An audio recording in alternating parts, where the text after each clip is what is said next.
harvesting enough water from your rain and your grey water system, you just buy in a couple of thousand litres and you can carry on going that way. Okay. The soil itself, okay, so there's a little road that runs along here. It goes down to the main road again. Which way do you guys come from? Captain. Okay, so you came from the N7. Because there's a road that leads out. Just go.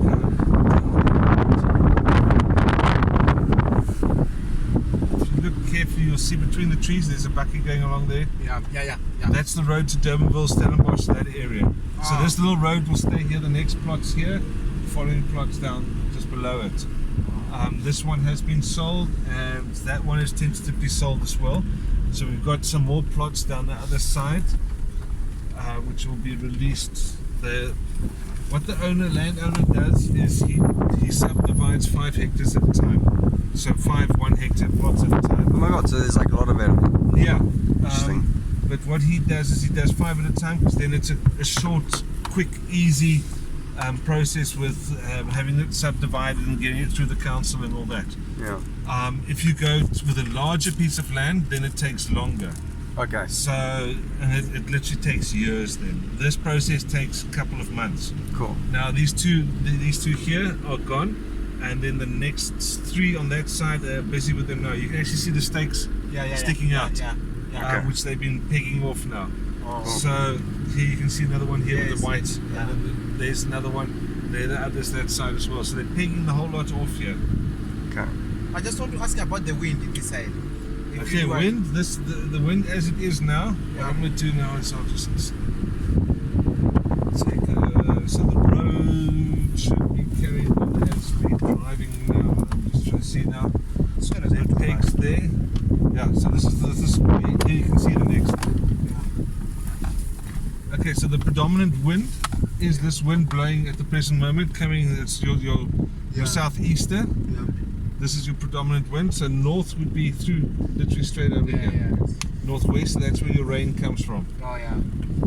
Cape Town is over there, just beyond those hills there. Okay. The Table Mountain should be where those clouds, that thick band of clouds are coming over the hill. Yeah. I get my directions right.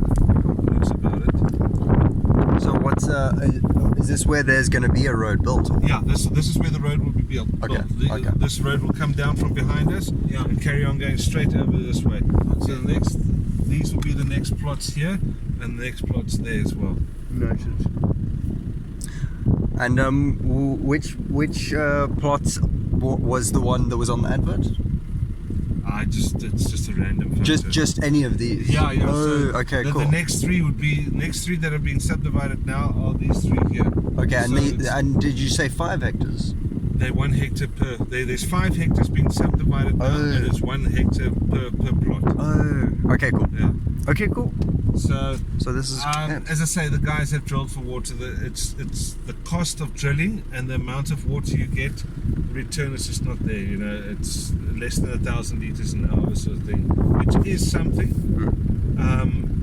You'll have to get someone to come and divine on these plots and say this is the best bet on this plot, and take the gamble. It's cost you like 100,000 rand to sink a borehole, and if you get 1,000 liters an hour,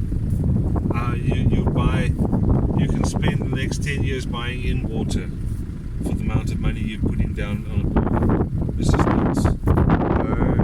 that's quite interesting. If you doing a little veggie patch for yourself, and not even put up a mini greenhouse tunnel type thing, and just to maximize your take away the wind, which will dry out your land, and obviously keep your you want to keep your climate. Yes. Keep your climate intact. Yes. So just have a little Wendy house. Yes. Greenhouse. Yes. It's 10 meters by 5 meters. That's huge. You'll have enough veggies coming out of there for the next, it'll keep you going forever and ever. Cool. And that way you can control your climate, so your amount of water you use is low now. You're taking away the wind, which is going to dry it out. And obviously you're creating the climate inside, whether you open up a little bit just to keep it cool enough, So once again, with the hot house, you want it to be boiling hot inside. So yeah. And where did people buy water from? There are a couple of guys with boreholes and trucks. So in town, I mean, there's one guy who's got one of these 20,000 litre tankers. So you say, I want 20,000, he brings. You want 10,000, he brings 10,000. You want 5,000, he brings you 5,000. Okay. And it's around about anything from 150 to 200 per 1,000 litres. Okay. Yeah. Obviously, the guy, if you said, look, I want 20,000, then it brings the price down. If you want 1,000, then it's going to be his big truck. But they're guys with buckets and trailers and stuff like that, small decanting trucks and stuff. So yeah, it works out quite well. Okay, so there are ways of doing it. Oh yes. And as I say, if you look at it, the cost of putting a borehole down for 100,000 rand. I mean, shit, you'd be buying water for the next 10 years at, keeping that cost away, Yeah. And there is a municipal connection, so it's not like you don't have water here. You have your municipal connection with your power and your water, and you can use that as well. But I mean, you obviously don't want to, you want to try and harvest as much as you can. Being yourself, you're not married and have kids and all that. So there's no major water usage. Yeah. So your grey water system's not going to generate a hell of a lot of water. So you want to try and get more water in. So you'll find what a lot of guys are doing now when they're building new homes is they're putting in the underground tank, which then will collect. Obviously, your toilet water goes off into these guys don't have sewers, but they have like a French septic tank thing going. So they let that go. But you want to try and collect your shower and your washing machine water. Your toilet and your dishwashing goes out. You let that go. And then you keep your shower and your normal washing machine water. You keep that. And you just mix that with use your water rainwater, wisely. Recycle it. Recycle that and put that through your plants and stuff. And I mean, then you sort it. And you'll see, okay, this guy you can't see, but he's almost totally off the grid without electricity. He just goes solar. And then there's another guy, I think it's the one down at the bottom there. He's also gone quite a bit of solar as well.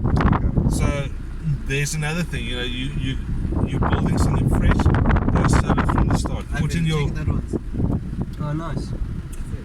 Yeah. Go solar from day one. Get your gas stove and hob and everything in. Get your solar geysers and stuff up so your water is off the grid as well. And you can have a little heat pump in case of emergency, which is also light on electricity. Heat pumps compared to a geyser are, it's almost like a gas geyser. For that matter, you can go with a gas geyser as well if you need water. See here, this guy's got his connection outside for the water. So the truck will stop. They just connect it there, and they pump water into his system, and off he goes. Bob's going. Interesting. And so I was also wondering. Thanks for showing us. If you don't mind, like just in terms of like what the community and stuff is like this side. I was thinking, have you ever heard? Is there such thing in the Western Cape as a smallholders association or anything like that? No, not really. And what is that website that I found this this advert on? What on kind Agri of Farms? what's our agricultural. It's like Pam Golding and everything else. We Agri Farms. Interesting. So we just advertise all our farms from that website. So it's a real estate company. Yeah, we're a real estate company. Okay. Look, this little setup here has, if I remember correctly, they have a small little levy of like 300 rand or something a month, purely for upkeep of this road and that type of thing.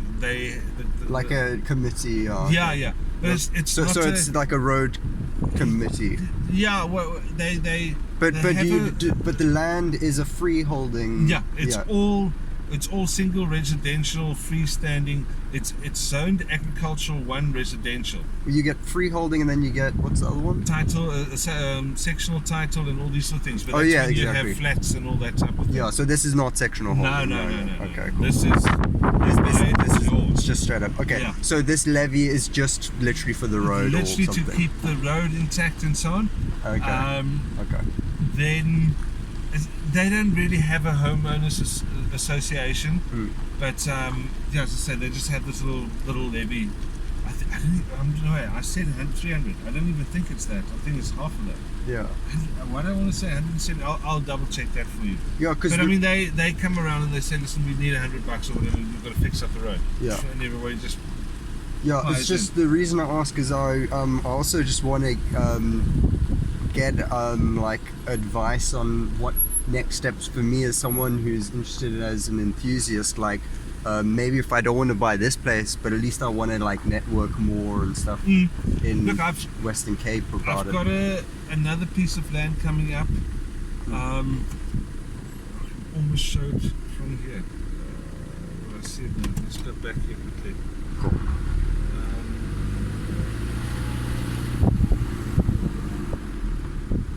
These are 2 hectare pieces of land.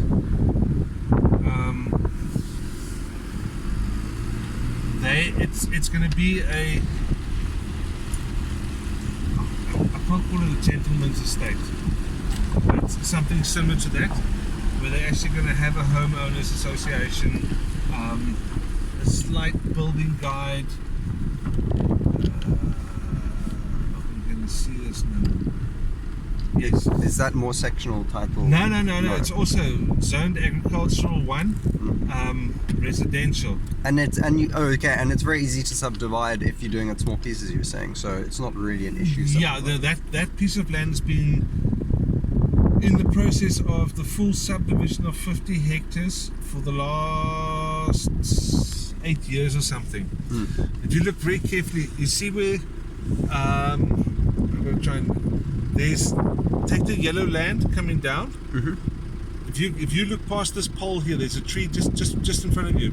What's it? 300-400 meters in front of you. Just above it, to the right of it, you can see there's a tree line coming out, and you can just see the house roof starting. Yeah. Right in the distance. Yes. Just behind that, Yeah. there's the trees sticking up. Yeah. That's that piece of land there. There's 50 hectares there, and there are 22 plots coming up for sale there of 2 hectares in size. When you guys ride back, you'll actually see that as you're going up the hill. So there's the road that you'll be going out on, Yeah. and then you'll be going down, and then you start going up the hill. Yeah. And there's a subway underneath the N7. You'll see it come out, and you can easily see the concrete palisade fencing going along. That's where it starts. And as you go over the hill, you'll see T-Fontaine board and everything. On your right hand side, you'll see the nursery. What do they call it? Malmesbury Nursery. It's where they do all the big trees and everything. So you can go buy trees and all the big plants and stuff from them. And it's from the nursery coming back over the hill this way, or from the hill going over towards the nursery. Now that one is going to be a security estate. In other words, it's going to be fully fenced. It's going to have a gate, controlled access, so no one can just come in and out. You be as a homeowner, stick your finger down, or retinal recognition. Oh, and interesting. Yeah. Yeah, they're going to do that whole thing, and each one's going to have 2 hectares there. Okay. So yeah, it's something. And the water situation is probably similar there than it is here. The chance for more water is greater there than here. Oh, okay. But also, once again, it's going to be the same, pretty much the same as this, just double the size. And obviously going to be within a secure estate with electrified fencing and everything going around it. Yeah. And what they're going to do there as well is there's what's the right architectural guideline, in the sense that also it's you can build what you want, but you can't put up little wooden Wendy houses or little tin shacks or that type of thing, because you're paying a premium to buy the piece of land to start off with. They want to try and keep the homeowners and the property at a premium as well. So okay. the the value of the land remains high. Okay. You know, you're not going to spend 1.5 million on a piece of land, build a 2 million rand house, 3 million rand house, and the guy next door spends 1.5 million, and he spends 500,000, and he's knocked up a tin shack or something like that. You're not going to want that. Okay. So it's purely to keep the value of the land up there, you know. Okay, so yeah, it's a bit more of a premium vibe. Yeah. That side, yeah. But once again, the soil that side slightly different. This is your bit harder. That's a bit more sandy that side. So Richard to do his But machines now, and all another these question. things. Do you know how long people dedicate? Do you know how long they spend there? This place they started about 3 years ago. Oh. So everything you see there has happened in the last 3.5, 4 years max. Not more than that. Because that soil, it seems like their food policy on their own. Because I see the way they treat, they show it up. Mm. I was really just look. Because Yeah. there's another place where you're gonna stay even 20 years, but the trees doesn't show up. Yeah. No matter there's people, they're gonna have money to buy everything, but Yeah. sometimes also soil it helps. That's I don't know if you noticed when we first got there, we went past the blue car, we made a turn. Yeah. There were some old vineyards sticking out as well. Yeah. That whole hill from the top to the bottom was covered in vineyards Yeah. 10 years ago. Oh.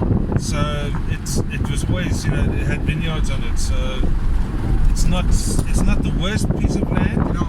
but yeah, you'd want to really, if you want to go veggies and stuff like that, I would, as I say, the best way is to go with a greenhouse. Create your own little microclimate. Yeah, what I see is like it's opening that wind, they will like stay with you practice. Yeah. Soft things like there's another things outside. And Yeah. and how do people water? A little bit of a different question. How do people water wheat when they grow wheat? Do you No, know? it's water from above, eh? So is there not a problem then growing in summer? No, wheat gets planted around about May, and it rains through the winter, and then they harvested it November sort of thing. Okay, I got it. Yeah, So right now there's no there's no They wheat. already made it. That's very interesting. So if you have a whole lot of water on your way back, you'll see all the maize, the billies. Yes. That's all under centre pivot. Yes, we saw. Yeah, very cool. so that's centre pivot. On the way back, you'll see on your left hand side the maize and the centre pivot, and on the right hand side you'll see onions and potatoes and that type of thing. Oh, I didn't see that. Okay, cool. That's all. The toy group from series. They planted mainly onions there. Did you see it? I didn't notice that was Yeah, we were it's going a little too fast on the a little motorbike. further in. Cool. On your way up, it'll be on your left-hand side. It'll be a little further in. It's not quite close up to the road, but they got a couple of 100 hectares under pivots there as well. And then, Right. as you say, the maize right up against the road. Yeah. That's about. I think the guy's got about 400 hectares under pivots there, which he. it's a big they're dairy probably farm. buying their water, or No, it's underground. They're on the aquifer. There's an aquifer out that side. So. Okay, cool. But Yeah. what about the crime this side? Is it, Nah. It's white. Looks nice. Look, crime. What is crime? Crime is that you leave any part of the country, any part of the world, someone will steal it. Yes. If you don't have a fence around your house, someone will come in and take whatever you've left outside. Yes. In general, But the other side is too much. No matter. yeah. Look, I mean, up there the guys don't have any problems. In general, the guys around here, it's really if you leave something open, they will come in and they'll come and steal. It's you find a bit of this. The guys will just secure themselves, Yeah. and they won't have issues. Yeah. So you look after yourself. I mean, I've got fencing in the wall and everything around my place, and I haven't had any issues.